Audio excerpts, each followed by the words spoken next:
आदाब। VOA India के सभी दर्शकों का एक बार फिर से स्वागत है हमारी इस खास सीरीज़ समझिए में। मैं स्मिता शर्मा हूं और यहां हम बात करते हैं इंडिया में इन दिनों इस चुनाव के माहौल में जो बड़ी खबरें हैं, जो सुर्खियां हैं, और समझने की कोशिश करते हैं इन डेप्थ थोड़े कुछ अहम मसलों को जो यहाँ शायद मेन स्ट्रीम मीडिया पर खैर उतनी नज़र नहीं भी आ रही हो। आज बात करेंगे हम एक बेहद ही अहम मुद्दे की। Country of 1.4 billion with a very big youth force, और इसमें तमाम तरीके के फिगर्स आ रहे हैं इंडिया के अर्थव्यवस्था को लेकर, इंडिया की इकोनॉमी को लेकर। निश्चित रूप से जो हमारी जीडीपी है वो अब सशक्त बनी हुई है, जो हमारा ग्रोथ रेट है वो धीमे धीमे बढ़ रहा है।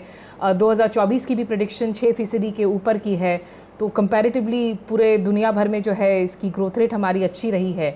लेकिन कितनी नौकरियां मिल रही हैं यहाँ के युवाओं को, ये एक बड़ा सवाल है। और प्रोफेसर जयती घोष जो जानी मानी इकोनॉमिस्ट हैं, उनकी एक आर्टिकल है जनवरी 2024 में। उनकी अगर मैं कुछ फिगर्स को आपके पास कोट करूं तो इसमें कहा जा रहा है कि जो खुद सरकार की अपनी लेबर फोर्स सर्वे है उसके अनुसार जो वर्कर टू पॉपुलेशन रेशियो है उसमें डिक्लाइन आया है, कि मतलब ज़्यादा लोग आ रहे हैं लेबर फोर्स में। उनका कहना है 2011 से 12 के बीच में दिस वॉज 38.6%, जबकि 2022 और 2023 के बीच में ये 37.3% हुआ है, 1% घटा है। लेकिन इसमें वो सवाल उठाती हैं कि एक्चुअली काफ़ी सारे ऐसे लोग हैं जो अनपेड हैं। वर्कफोर्स पार्टिसिपेशन रेट की कैलकुलेशंस को लेकर जो है प्रॉब्लम है, और महिलाएं उनमें खास करके डिक्लाइन आई हैं। जो कोविड के वक्त से हुआ था वो बहुत लार्ज स्केल जो है उसमें डिक्लाइन आया है। तो 48% ऑफ मेन जो कि इंगेज थे इन पेड एम्प्लॉयमेंट 2022 और 23 के बीच में, उनके मुकाबले सिर्फ 13% इंगेज थी। और कुल मिलाकर जो युवा हैं उनकी जॉब्स को लेकर इस वक्त हालात क्या बने हुए हैं, उस पर बात करने के लिए मेरे साथ अनुपम मौजूद हैं। आप युवा हल्ला बोल के नाम से एक नेशनल प्लेटफॉर्म को क्रिएट आपने किया है अपनी टीम के साथ में, उसके आप राष्ट्रीय अध्यक्ष यानी कि नेशनल प्रेसिडेंट हैं। और ये ज़्यादा वक्त नहीं हुआ है, इसे 4-4.5 साल हुए हैं, लेकिन लगातार जो युवाओं के रोज़गार का मुद्दा है उसे अनुपम उठा रहे हैं। तो अनुपम, बहुत शुक्रिया पहले तो आपका वीओए इंडिया के साथ जुड़ने के लिए। अगर सबसे पहले तो मैं शुरुआत कर सकूं, क्योंकि दर्शकों को ये हमारी इंटरनेशनल ऑडियंस भी है, क्या इस वक्त आपकी अलाइनमेंट है किसी पॉलिटिकल पार्टी के साथ में? क्या पॉलिटिकल पार्टी के साथ डायरेक्टली आप जुड़ने वाले हैं इन चुनावों में? नहीं, हम लोग बिल्कुल किसी भी इंडिया की किसी भी पॉलिटिकल पार्टी से पूरी तरह से इंडिपेंडेंट हैं। और इस वक्त सिर्फ जो इंडिया का जो यूथ पॉपुलेशन है, और एक मायने में दुनिया की सबसे बड़ी युवा आबादी भारत में है। Out of the 1.4 billion population around 70% under 35 है भारत का पॉपुलेशन, इंडिया का पॉपुलेशन। तो उस यूथ के जो एस्पिरेशंस हैं, उसकी जो एंगस्ट है, उसके जो डिससेटिस्फैक्शन है आज के समय में, उसको हम एक्सप्रेस करने की सॉल्यूशन ओरिएंटेड ढंग से और सरकार को, पॉलिटिकल इस्टेब्लिशमेंट को प्रेशराइज करने की कोशिश कर रहे हैं। किसी तरह का किसी के साथ कोई अलाइनमेंट नहीं है। ठीक है, फिलहाल नहीं है। फिलहाल नहीं है। फिलहाल नहीं है। आगे you never say never in politics and governance. लेकिन इस वक्त युवा हल्ला बोल की खास करके जो आपकी नज़र बनी हुई है, जो आपका संगठन मजबूत है, they are essentially in some of the northern and eastern states. आप खुद बिहार से आते हैं, तो Bihar, Uttar Pradesh, Rajasthan, Haryana, Madhya Pradesh. So mostly the Hindi speaking states, जिसको माना जाता है आमतौर पे कि हिंदी बोले जाने वाले जो स्टेट्स हैं इंडिया के। और अनएम्प्लॉयमेंट का जो क्राइसिस है वो सबसे ज़्यादा मैनिफेस्ट भी इन स्टेट्स में ज़्यादा हो रहा है। तो हम लोग जो बात अभी आगे करने वाले हैं उसका सबसे ज़्यादा रिफ्लेक्शन आमतौर पे हमको इन्हीं स्टेट्स में दिखता है। जो देश के हालात हैं उसका जो, चाहे सड़क पे प्रदर्शन हो, चाहे प्रोटेस्ट्स हो, चाहे जो जिन डेटा की हम बात करेंगे उसमें भी जो ज़्यादा एग्रेवेटेड स्थिति है, जो सिचुएशन है वो इन स्टेट्स में ज़्यादा है। तो नेचुरली मूवमेंट, प्रोटेस्ट, एजिटेशंस भी ज़्यादा यहाँ पे है। और अगर इन स्टेट्स पे ख़ास तौर पे ध्यान दिया गया तो मुझे लगता है कि इंडिया का जो ओवरऑल अनएम्प्लॉयमेंट क्राइसिस है इस समय, उसको एड्रेस किया जा सकता है। इसे हम क्राइसिस क्यों कह रहे हैं अनुपम, हम संकट क्यों कह रहे हैं? क्योंकि काफ़ी सारे फिगर्स रोज़ आ रहे हैं, काफ़ी सारे फिगर्स को जो सरकार के या तो इकोनॉमिस्ट्स हैं या जो प्रो अलाइंड इकोनॉमिस्ट्स हैं वो डिनाई कर रहे हैं कि डेटा को आप गलत तरीके से मैनिपुलेट कर रहे हैं। क्या इंडिया में इस वक्त एक जॉबलेसनेस की सही मायनों में संकट है? देखिए, मेरा मानना है कि संकट है, बहुत ही डीप क्राइसिस है। और उसका कारण ये है कि जब हम इंडिया की बात करते हैं तो हम, जैसा मैंने अभी कहा, कि एक इंडिया की आबादी का एक बहुत बड़ा हिस्सा है जो नौजवान है, जो यंग है। अंडर 35 पॉपुलेशन जो है इंडिया का, वो 70% कंज्यूम करता है ओवरऑल पॉपुलेशन का। और उस आबादी के लिए जिसको सबसे ज़्यादा ज़रूरत है एजुकेशन की, ट्रेनिंग की, स्किल डेवलपमेंट की और एम्प्लॉयमेंट अपॉर्चुनिटीज़ की, उसको जब ये सब ना मिले तो जिसको कई इकोनॉमिस्ट्स डेमोग्राफिक डिविडेंड कहते हैं, क्योंकि हमारे पास वर्किंग एज पॉपुलेशन है, क्योंकि हमारे पास वो आबादी है जिसका डायरेक्ट कंट्रीब्यूशन हो सकता है ग्रोथ में। आप ग्रोथ की जो भी परिभाषा बनाए, लेकिन उसमें सीधा योगदान हो सकता है। उस आबादी को अगर हम ट्रेनिंग नहीं दे पा रहे हैं, उनके स्किल एनहांसमेंट पे ध्यान नहीं दे पा रहे हैं, और उनके लिए सबसे इम्पॉर्टेंटली अगर एम्प्लॉयमेंट अपॉर्चुनिटीज़ जनरेट नहीं कर पा रहे हैं, तो ये डेमोग्राफिक डिविडेंड जो है ये डेमोग्राफिक डिज़ास्टर बन जाएगा, और वो बनने लगा है। और जब हम इंडिया की बात कर रहे हैं तो पूरे दुनिया को चिंता करना चाहिए, क्योंकि इंडिया बस एक कोई छोटा सा देश नहीं है जहाँ पे कि कुछ करोड़ लोगों की बात हो रही है। दुनिया की आबादी का एक बड़ा हिस्सा है हम जिसकी बात कर रहे हैं। तो ये इंडिया के लिए तो क्राइसिस है ही, इंडिया की सोसाइटी के लिए भी है और दुनिया भर के लिए है कि इंडिया जैसे देश में अगर बेरोज़गारी का इस तरह का क्राइसिस होगा तो आने वाले समय में पता नहीं हम उसको किस फॉर्म में मैनिफेस्ट होते हुए देखें, अगर अभी भी इसके समाधान की ओर हम नहीं बढ़ते हैं, अगर इसको एड्रेस नहीं किया जाता है। आप लोग जब जगह जगह, क्योंकि अप्रैल में भी आप लोगों ने कहा कि एक नेशनल जो है जॉब्स प्लेटफॉर्म की क्रिएशन कर रहे हैं और उसे लॉन्च किया आप लोगों ने, अभी जहाँ जहाँ आप लोग युवाओं के साथ जाकर इंटरेक्ट कर रहे हैं इन स्टेट्स में, जब आप जॉब क्राइसिस की बात करते हैं, are we talking about the private job sector या फिर हम सरकारी नौकरियों की बात कर रहे हैं, गवर्नमेंट जॉब सेक्टर्स की बात कर रहे हैं? नहीं, जब मैं जॉब क्राइसिस की बात कर रहा हूँ तो ये जो पूरे एम्प्लॉयमेंट की बात कर रहा हूँ, not just regular salaried jobs, not just in the government sector और in the private sector. Bharat जो है इंडिया की जॉब मार्केट का एक बहुत बड़ा हिस्सा है जो अनऑर्गेनाइज सेक्टर में है। इनफैक्ट 92 से 93% है जो इनफॉर्मल इकोनॉमी में है इंडिया के जॉब मार्केट का, और जो बाकी 7-8% बचे हैं उनमें से 3-4% प्राइवेट सेक्टर में और 3-4% जो है पब्लिक सेक्टर में है। तो इसीलिए जब हम एम्प्लॉयमेंट क्राइसिस की बात करते हैं तो फिर तो कई बार जो ये रेगुलर सैलरीड जॉब्स हैं वो तो छोटा चंक है। लेकिन हुआ क्या इंडिया में, देखिए इंडिया में जो क्राइसिस है वो कोई ऐसे फैक्टर्स के कारण नहीं आया जो इंडियन स्टेट या इंडियन गवर्नमेंट के कंट्रोल में नहीं था।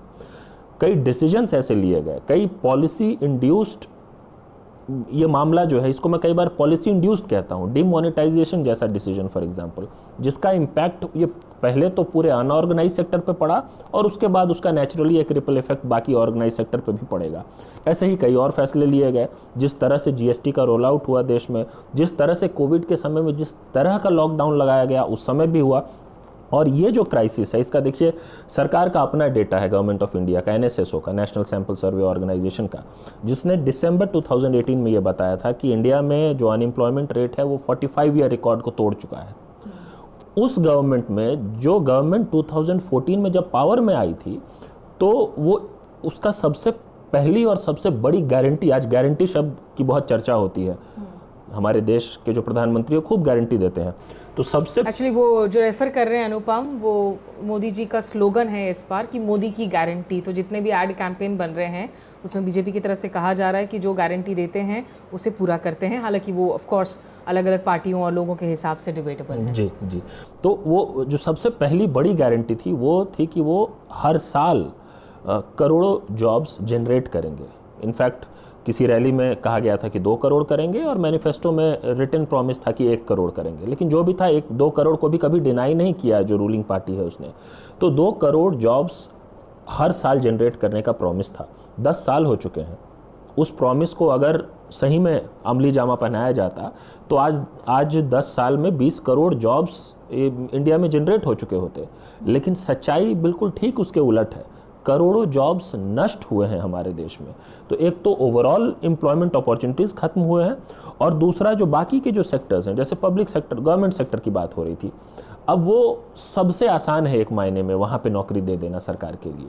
वहाँ पे आपको इकोनॉमी के डिस्ट्रेस को एड्रेस करने की ज़रूरत नहीं है, डिमांड कितना है क्या है वो सबसे जॉब्स का डायरेक्ट लिंकेज नहीं है। एक सरकार है, एक स्टेट मशीनरी है जिसको सर्विस डिलीवरी करना है, जिसको कुछ काम करना है, उसके लिए स्टाफ चाहिए, उसके लिए अलग अलग जगहों पे लोगों को काम देना है। और वो इंडिया में बस 4% है। देखिए ये डिबेट कई बार स्मिता जी आता है, कई लोग कहते हैं कि कैसे इतनी सरकारी नौकरी देंगे हम, एज इफ कि 4% कितनी है। तो मैं बस ये भी बार बार कहा जाता है कि भाई ये कुछ एक प्रदेश ही हैं जहाँ पर सारे स्टूडेंट्स, उत्तर प्रदेश, बिहार, जो अभी भी या तो बैकवर्ड स्टेट्स के हिस्सा हैं या फिर अभी भी डेवलपिंग है, उतने मैच नहीं करते जितना कि आप सदर्न इंडिया स्टेट्स की अगर जीडीपी के साथ कंपेयर कर ले। तो लोगों का एक ये भी आर्ग्यूमेंट होता है कि ये वो लोग हैं जिनके पास या तो मेरिट नहीं है, टैलेंट नहीं है, जो प्राइवेट जॉब में जाकर मेहनत नहीं करना चाहते हैं, वो चाहते हैं आराम से सरकारी जॉब कर लें, और इसीलिए जो है रह रहकर उन्हीं के बीच में ये डिस्कॉन्टेंट नजर आता है। मुझे लगता है देखिए जिन स्टेट्स की बात हो रही है सब वो स्टेट्स हैं जो डेवलपमेंट की रेस में सबसे पीछे हैं, जहाँ पे कि सबसे कम अपॉर्चुनिटीज़ यंगस्टर्स के लिए है कि वो, और ये उन स्टेट्स की बात हो रही है जो जब अगर उनको कहीं पे जॉब मिलती भी हो तो for example let's say Bihar की ही बात कर लें हम, तो बिहार में बिहार का जो यूथ है जो पढ़ लिख के अगर वो बीटेक भी कर लेता है तो फिर बिहार में जॉब नहीं कर रहा होता है, वो बॉम्बे में कर रहा होता है, हैदराबाद में कर रहा होता है, बेंगलोर में कर रहा होता है, वो बिहार में क्यों नहीं कर रहा होता है। तो अब, और मैं तो पढ़े लिखे यूथ की बात कर रहा हूँ जो नहीं पढ़ पाए किसी कारण से और जिनको दिहाड़ी मजदूरी करनी है, वो भी बिहार में नहीं कर पा रहे, वो भी बेंगलोर के लेबर चौक पे जाके सुबह जाके खड़े हैं कि उनको एक दिन की दिहाड़ी मिल जाए। तो इसका मतलब क्या हुआ, ये वो स्टेट्स हैं जहाँ पे कि सरकार और बुरी तरह से फेल हुई है। इसका मतलब ओनस उनके ऊपर नहीं है जो रोजगार ढूंढ रहे हैं, गवर्नमेंट जिनकी जिम्मेदारी थी कि वो अपॉर्चुनिटीज़ क्रिएट करती, वो उन स्टेट्स में और ज़्यादा नहीं कर पाई। उन स्टेट्स की स्थिति और ख़तरनाक है और भयावह है। और जब ओवरऑल जॉब मार्केट पे स्ट्रेस पड़ता है, पूरी इकोनॉमी डोलड्रम्स में चली जाती है, तो जो बिहार का यूथ, जो यूपी का यूथ बेंगलोर जाके अपना CV लेकर कोई छोटा मोटा जॉब पा ले रहा था, उसको अब बेंगलोर में भी जॉब नहीं मिल रहा है, तो वो क्या करेगा, वो अपने गाँव में रहेगा और वो पोस्ट ग्रेजुएशन करने के बाद भी रेलवेज की ग्रुप डी की फॉर्म भरेगा। वो मैदान में दौड़ लगाएगा कि उसको सेना में भर्ती मिल जाए, क्योंकि उसको पता है कि भाई वो कहाँ डिमांड करेगा। वो किसी प्राइवेट एंटरप्राइज के ऑफिस के बाहर तो नहीं कह सकता ना कि आप मुझे जॉब क्यों नहीं दे रहे हैं। वो सरकार को कह सकता है कि आपके रेलवेज में पिछले 5 साल से वैकेंसी नहीं आई है। तो इसलिए जब हम गवर्नमेंट जॉब्स की बात करते हैं इंडिया में, या गवर्नमेंट जॉब्स को लेकर प्रोटेस्ट की बात करते हैं, तो ये समझने की ज़रूरत है कि असल में सिर्फ गवर्नमेंट जॉब की बात नहीं हो रही है, वो इकोनॉमी पे जो पूरा जो स्ट्रेस है, डिस्ट्रेस है, उसका मैनिफेस्टेशन वहाँ पे हो रहा है। और जगहों पे अपॉर्चुनिटीज़ नहीं है, इसीलिए हमको IIT से ग्रेजुएट, मैं ऐसे लोगों को जानता हूँ जिन्होंने IIT से पढ़ाई की और उसके बाद रेलवे में ग्रुप डी में ज्वाइनिंग किया, सिर्फ एग्ज़ाम नहीं दिया, ज्वाइनिंग किया। मैं झारखंड में एक ऐसे व्यक्ति को जानता हूँ, ऐसे कई एग्जाम्पल्स हैं जो उस तरह की ट्रेनिंग पाके वो मजबूर हैं उस तरह की नौकरी करने को। इसमें मैं दर्शकों को थोड़ा 2-3 चीज़ें ये भी समझा दूं कि एक तो जब हम दिहाड़ी शब्द का इस्तेमाल करते हैं, इट्स डेली वेजेस। दूसरा ये कि देखें, जब गवर्नमेंट जॉब्स की हम बात करते हैं ना, काफ़ी सारे लोग ऐसे इकोनॉमिक स्ट्राटा से आते हैं जो लोअर स्ट्राटा से हैं, और जिनके लिए निश्चित रूप से उनकी स्कूलिंग में काफ़ी डिफरेंसेस होता है कि हम या दूसरे लोग जिस तरह के प्राइवेट सेटअप से आते हैं, हमारी अंग्रेज़ी भाषा की एडवांटेज होती है, थोड़ा सा हमारा बैकग्राउंड जो है वो स्टेबल होता है। उसके कंपैरिजन में अगर आप एक बड़े तबके को देखेंगे जो बिहार के किसी दूर दराज के गांव से आ रहा है, उत्तर प्रदेश के किसी एक बहुत ही Tier 3 सिटी से या एक बहुत ही डिस्टेंट गाँव से आ रहा है, तो एक तो ये भी हो जाती है कि there is a lot of difference कि आपको किस तरह की अपॉर्चुनिटीज़ मिले हैं इन योर स्कूलिंग एरियाज़, क्या वो कॉर्पोरेट जॉब करने के लिए वो कॉम्पिटिटिव लेवल जो है वो लेवल प्लेइंग ग्राउंड है या नहीं। तो ये चीज़ें भी होती हैं, प्लस एक जॉब स्टेबिलिटी का होना। प्राइवेट जॉब्स में आसानी से नौकरियां चली जाती हैं, ये हमने कोविड के वक्त में भी देखा है। वो एक जॉब स्टेबिलिटी का होना एक उस शख्स के लिए जो एक छोटे से गाँव से आ रहा है, जिसके एक सैलरी पर शायद परिवार के 10 लोग निर्भर कर रहे हों, या जिसकी एक छोटी सी फार्मिंग बैकग्राउंड हो, तो ये तमाम चीज़ें हैं। इसलिए इंडिया आज बहुत हेट्रोजेनस है, कोई होमोजेनस होल तो है नहीं।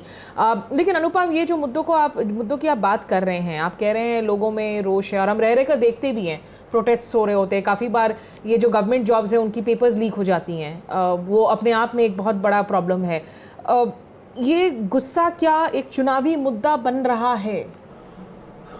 ये देखिए, मुद्दा तो है, सबसे पहली बात, मैं चुनावी मुद्दे पे बाद में आता हूँ, लेकिन रोज़गार और बेरोज़गारी इस वक्त इस देश का सबसे बड़ा मुद्दा है। किसी भी सर्वे में आप देख रहे होंगे आजकल, जितने भी मीडिया रिपोर्ट्स में जितनी भी बात हो रही है, वो इंडिया का सबसे बड़ा मुद्दा बेरोज़गारी है। और जो नंबर 2 इशू है वो बहुत दूर है बेरोज़गारी से। लेकिन क्या वो चुनावी मुद्दा है, ये जो सवाल है, तो ये मुझे लगता है कि देखिए इसके पीछे कई और फैक्टर्स प्ले करते हैं। लोगों के लिए चुनावी मुद्दा बन पाना, उसकी मूल रूप से जिम्मेदारी पॉलिटिकल पार्टीज़ की है कि जो आम लोग जो फेस कर रहे हैं जो प्रॉब्लम्स, उनको हम कितना इलेक्टोरल बैटल में कितना उस पे हम लड़ाई लड़ पा रहे हैं, सवाल जवाब कर पा रहे हैं। एक तो ये प्रॉब्लम है। और मुझे ऐसा भी लगता है कि एक बहुत बड़ा इंडिया का जो पॉपुलेशन है वो भले सरकार से दुखी हो, लेकिन शायद जो अपोजिशन की पार्टीज़ हैं वो भी उतना होप जनरेट नहीं कर पाई हैं, वो भी उतना ट्रस्ट नहीं जनरेट कर पाई हैं कि कोई फेल कर गया तो कल को हमारे पावर में आने से हम जॉब्स दे पाएंगे बेहतर ढंग से। तो चुनावी मुद्दा नहीं बन पाया है, अगर नहीं बन पाया है तो उसके लिए मुझे लगता है कि वो पार्टियां मुख्य रूप से जिम्मेदार हैं, जिनको इसको चुनावी मुद्दा बनाना था, जिनको इसका समाधान बताना था, जिनको ये बताना था कि सरकार कहाँ कहाँ फेल हुई है पूरी तरह से। और अनफॉर्चुनेटली इंडियन मीडिया का एक बड़ा सेक्शन है जो जितना डिजर्व करता है ये स्पेस, वो स्पेस नहीं देता है। तो ठीक है, चुनावी इन चीज़ों का असर पड़ता है फिर जो राजनीतिक दल मुद्दा बनने में भी। वो इसको अगर नहीं भुना रही हैं, लेकिन एक यंग वोटर लगभग जो हमारी वोटिंग परसेंटेज है उसमें it's a large voter percentage, जो फर्स्ट टाइम वोटर्स भी होंगे, युवा वोटर्स भी होंगे इन चुनावों में, वो जब वोटिंग बूथ पर जा रहे हैं, आपको लगता है कि जॉबलेसनेस उनके दिमाग में एक मुद्दा होगा, या धर्म की गुट्टी, पोलराइजेशन, ये मुद्दे युवाओं में भी जो हैं दे आर टेकिंग ओवर? देखिए, हमारी तो कोशिश बहुत है कि जॉबलेसनेस उनके जहन में हो जब वो वोट करने जा रहे हों, बट अनफॉर्चुनेटली मुझे ये लगता है कि वोटिंग पैटर्न्स जो हैं उसमें इश्यूज़ और आइडियाज़ के लिए कम स्पेस होता है, आइडेंटिटीज़ इंडिविजुअल्स के लिए ज़्यादा होता है। अभी देखिए चुनावी मौसम चल रहा है, कई ऐसे लोग जो पिछले 5 साल से बता रहे थे कि देश में बहुत बेरोज़गारी है, उनको टिकट नहीं मिली तो वो बीजेपी की तरफ चले गए, अब वो बताएंगे कि नहीं सब कुछ ठीक है। कई ऐसे लोग जो कह रहे थे कल तक कि सब कुछ ठीक है, उनको उधर से टिकट नहीं मिला तो वो इधर से आके अब कह रहे होंगे कि बहुत ज़्यादा बेरोज़गारी है। तो लोगों को तो वोट उन लोगों को देना है ना। तो अल्टीमेटली हमको ये समझना पड़ेगा कि जब हम इलेक्टोरल बिहेवियर की बात करते हैं तो लोग तो ऐसे में कंफ्यूज हो जाएंगे ना कि पिछले 4 साल से जो आदमी हमको बता रहा था कि बेरोजगारी बहुत ज़्यादा है, वो इस वक्त रूलिंग पार्टी के सिंबल पे चुनाव लड़के कह रहा है कि हम ही आपको रोजगार देंगे। और देखिए किस तरह का एक्सोडस दोनों तरफ से हो रहा है।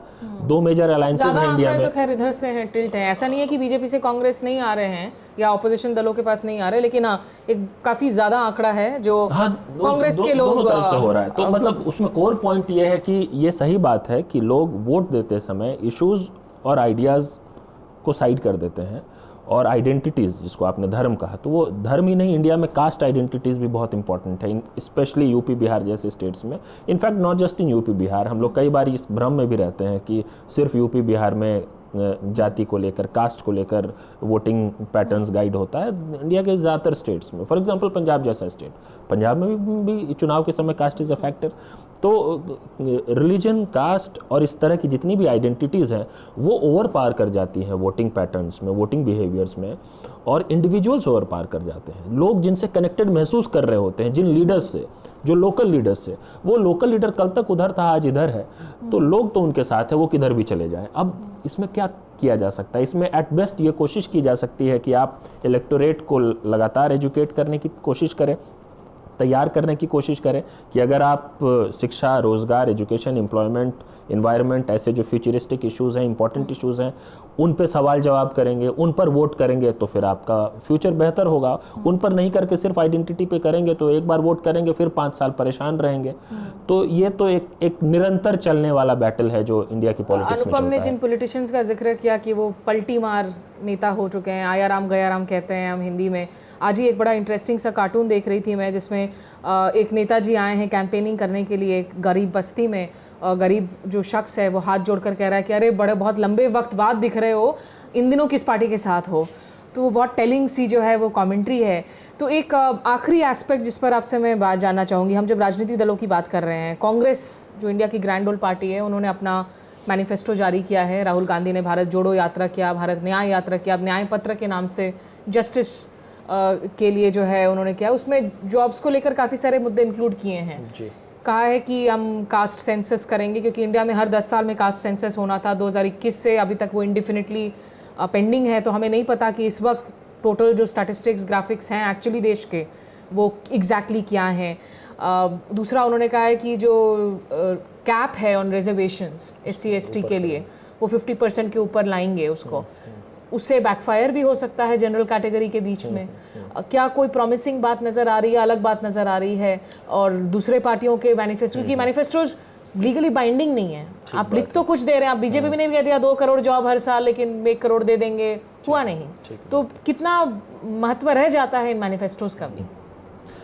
नहीं, वो तो अल्टीमेटली फिर लोगों पे डिपेंड करता है कि वो कितना उसको महत्वपूर्ण बनाते हैं। अगर जनता के लिए ही नेताओं के और पार्टियों के प्रोमिसेस उतने इम्पोर्टेंट नहीं हैं इलेक्शन के समय, तो फिर मैनिफेस्टोज का महत्व नहीं रह जाता है। जैसे कि अभी हम लोग इलेक्शन के दौर में हैं, इस वक्त आइडियली ये बात होनी चाहिए थी कि 5 साल पहले जो मैनिफेस्टो आया था उसमें पार्टी ने क्या क्या कह के वोट लिए थे और उस पर आज रिव्यू होना चाहिए था। आइडियली वो एक आइडियल इलेक्शन होता जहाँ पे कि रिव्यू हो रहा होता, पब्लिक डिबेट हो रहा होता कि 5 साल पहले आपने ये बातें कही थी, आज 5 साल बाद इस पे जवाब दीजिए। लेकिन ऐसा होता नहीं है हमारे देश में। हर 5 साल पे एक नया मैनिफेस्टो आता है जिस पे दोबारा कभी बात नहीं होती है। तो आपने कांग्रेस के मैनिफेस्टो की बात की, अभी कांग्रेस की ही मैनिफेस्टो आई है और पार्टियों का तो आया नहीं है, तो उस पर हम लोग नहीं कमेंट कर सकते हैं। लेकिन मुझे एक तो बेसिकली ये जो आइडिया ऑफ न्याय है, जस्टिस है, वो मुझे पर्सनली बहुत अपील करता है और आज के इंडिया के सिनेरियो में भी बहुत इम्पॉर्टेंट है वो। सो जस्टिस इन एवरी सेंस। कई लोग प्लेटफॉर्म से कंट्रीब्यूशन लिया था आइडियाज़ का? हाँ, लिया था और we are happy to help in a way. हमारा तो ये कोर एजेंडा है, इस पर हम काम कर रहे हैं। तो जितने भी पॉलिटिकल पार्टीज़ हों, जितने लोग भी सुनना चाहें, उसको इम्प्लीमेंट करना चाहें, उनको हम कोशिश करते हैं कि वो हेल्प किया जाए। और इनको भी हमने कोशिश की मदद करने की, और मुझे इस बात की खुशी है कि उसमें बहुत सारी चीज़ों को इनकॉर्पोरेट किया गया मैनिफेस्टो में। तो एक तो वो जो पूरा आइडिया ऑफ जस्टिस है वो इम्पॉर्टेंट है, उसके इर्द गिर्द बहुत बातें कही जा सकती हैं जो कही जानी चाहिए, जो मुझे लगता है कि कांग्रेस इनसफिशेंटली कह रही है अभी भी। न्याय वाले सिर्फ नाम न्याय रखना सफिशेंट नहीं है, उस न्याय के इर्द गिर्द बहुत बातें हैं जो पिछले 5 साल 10 साल के गवर्नमेंट के टेन्योर के आधार पे कही जा सकती है। दूसरी बात स्पेसिफिकली ऑन एम्प्लॉयमेंट, कई गारंटीज़ राहुल गांधी ने भी अनाउंस की। एक तरफ मोदी गारंटी दे रहे हैं, एक तरफ राहुल गांधी भी कह रहे हैं कि हम भी गारंटी दे रहे हैं। और उन गारंटीज़ में ये कहा गया है कि जो 30 लाख गवर्नमेंट जॉब्स जो वेकेंट हैं उनको वो तुरंत भरेंगे, विच इज़ वेरी इंपॉर्टेंट। और वो बहुत टफ काम नहीं है किसी सरकार के लिए, मैं हमेशा से कहते आया हूँ। मतलब उसके लिए कोई कानून बनाने की ज़रूरत नहीं है, कोई ऑल पार्टी मीटिंग बुलाने की ज़रूरत नहीं है, डिपार्टमेंट वाइज एडवर्टीजमेंट जारी करके टाइम बाउंड ढंग से रिक्रूटमेंट करने की ज़रूरत है। सिर्फ पॉलिटिकल विल होना चाहिए तो ये काम आराम से हो सकता है। अगर 30 लाख वो करते हैं तो 30 लाख परिवारों का भला होगा और इसका फिर और इम्पैक्ट होगा। सिर्फ 30 लाख नौकरियाँ भर नहीं रहेंगी वो। तो ये तो एक भर्ती भरोसा की बात की गई है। हम लगातार भरोसा की बात रोजगार के समाधान के तौर पे कहते आए हैं। हमारे भरोसा को हम भारत रोजगार संहिता कहते थे, जिसको शॉर्ट में भरोसा कहते हैं। तो वो भर्ती भरोसा कांग्रेस भी कह रही है कि हम भर्ती भरोसा 30 लाख नौकरियां तुरंत देंगे। दूसरी बात, पेपर लीक जो आज के समय में एक बिल्कुल बड़ी महामारी देश में हो गई है, उसको एड्रेस करने की कोशिश की गई है। हर स्टेट में हो रहा है और हमारे प्राइम मिनिस्टर परीक्षा पे चर्चा करते हैं। बहुत कम देशों के प्रधानमंत्री होंगे जो लगातार एक के बाद एक कई इवेंट्स बिल्कुल परीक्षा पे चर्चा करते हों, लेकिन अनफॉर्चुनेटली कभी पेपर लीक पे चर्चा उन्होंने आज तक नहीं किया है। तो परीक्षा पे चर्चा हो और पेपर लीक पे चर्चा ना हो, ये बहुत ऑड है। लेकिन पेपर लीक बहुत बड़ी समस्या है। हमने कई प्रोटेस्ट देखे हैं। अभी हाल फिलहाल में यूपी में 15 दिन में 3 बड़े एग्जाम्स के पेपर लीक हो गए।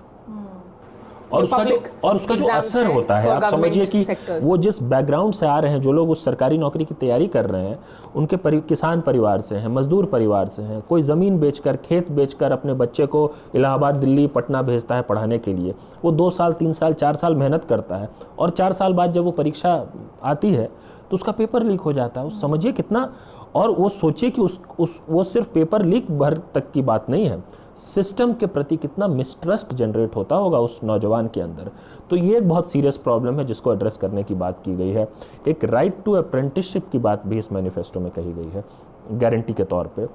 वो ये है कि जितने भी ग्रेजुएट्स होंगे, जो फ्रेश ग्रेजुएट्स हैं, उनको 1 साल के लिए अप्रेंटिसशिप दिया जाएगा, जिसमें वो जो पेड होगा, जो 1 लाख रुपया दिया जाएगा।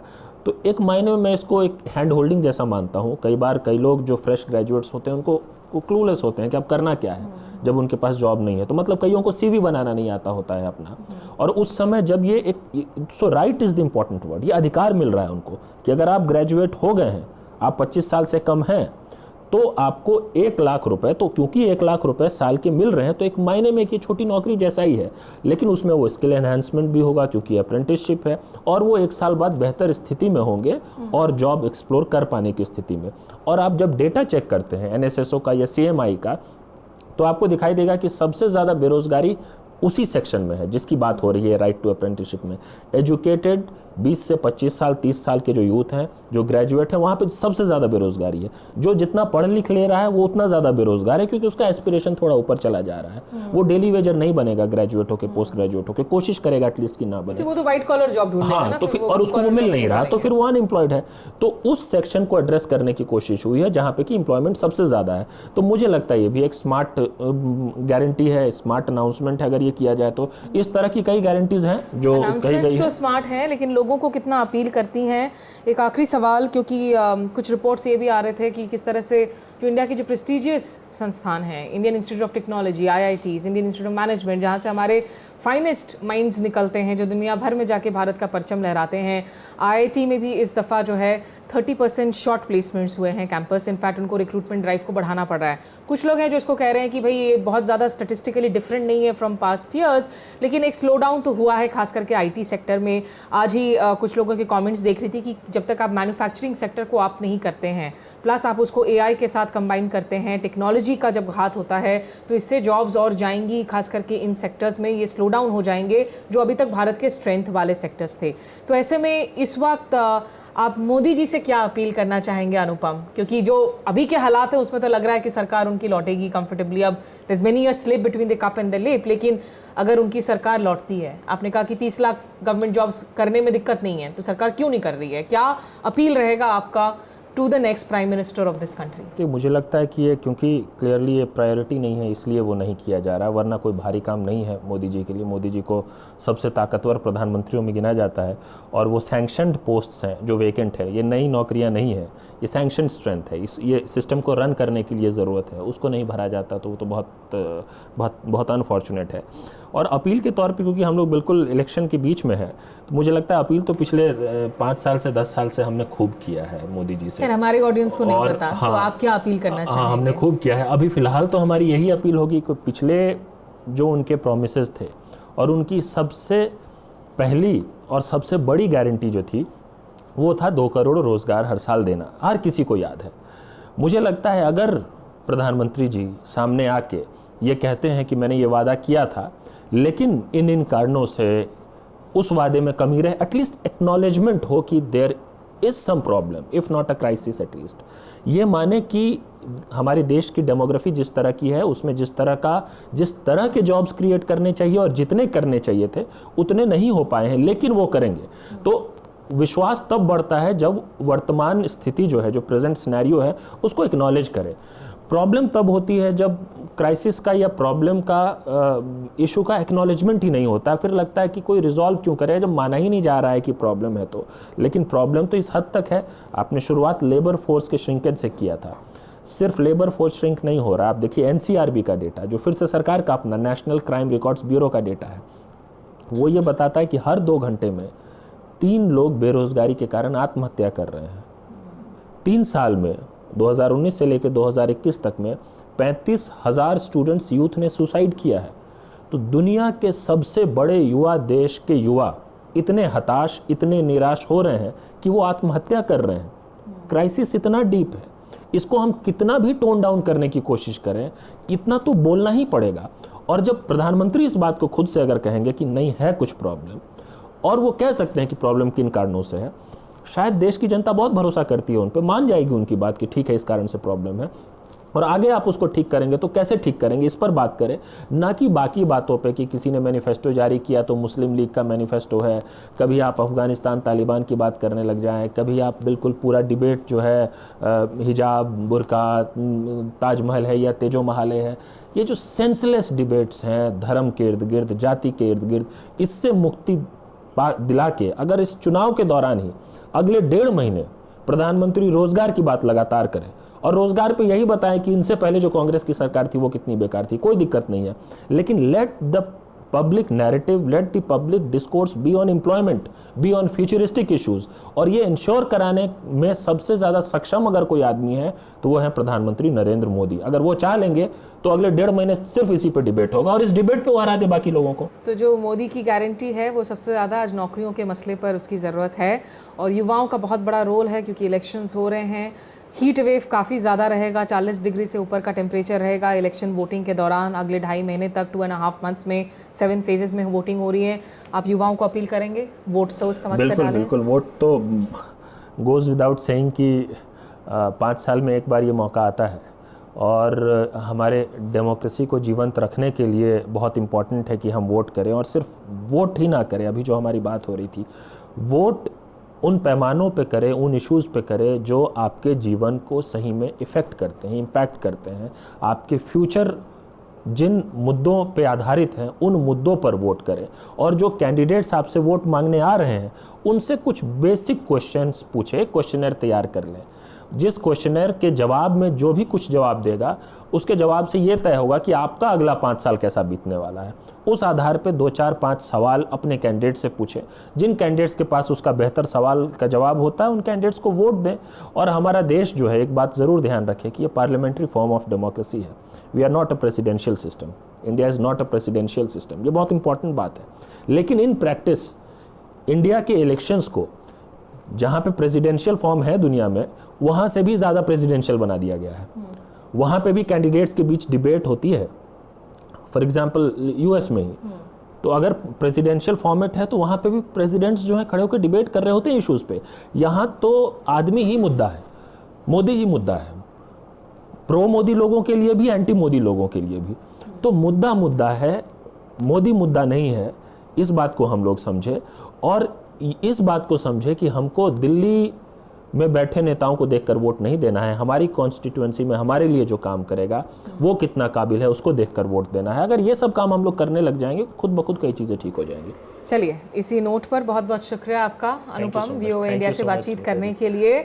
और इलेक्शंस के दौरान हमारा ये ख़ास सिलसिला जो है वो जारी है। आप VOA इंडिया समझिए को देखें YouTube पर और Facebook पर। नमस्कार, आदाब।